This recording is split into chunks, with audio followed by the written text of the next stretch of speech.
प्रभु, मैं कितनी बार क्षमा करूं?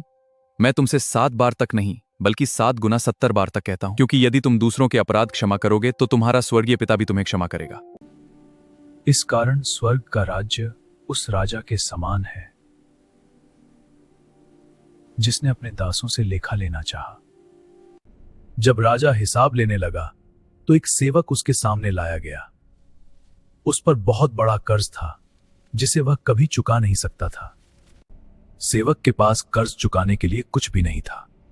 तब राजा ने आदेश दिया कि उसे और उसके परिवार को बेच दिया जाए।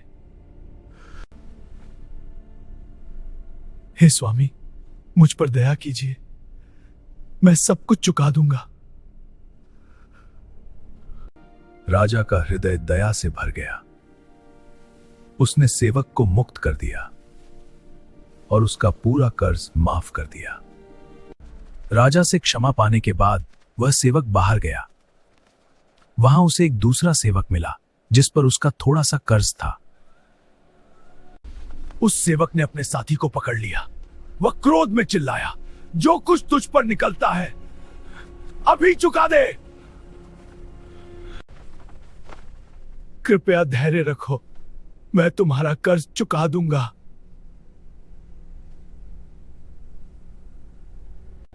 लेकिन उस दयाहीन सेवक ने उसकी बात नहीं मानी। उसने अपने साथी को पकड़वाकर जेल में डलवा दिया। बाकी सेवकों ने यह सब देखा। वे बहुत दुखी हुए और जाकर राजा को सारी बात बताई। मैंने तुझ पर दया की थी, क्या तुझे भी अपने साथी पर दया नहीं करनी चाहिए थी? राजा बहुत क्रोधित हुआ। उसने उस निर्दयी सेवक को दंड देने वालों के हाथ में सौंप दिया। यदि तुम दिल से क्षमा नहीं करोगे तो स्वर्गीय पिता भी तुम्हें क्षमा नहीं करेगा।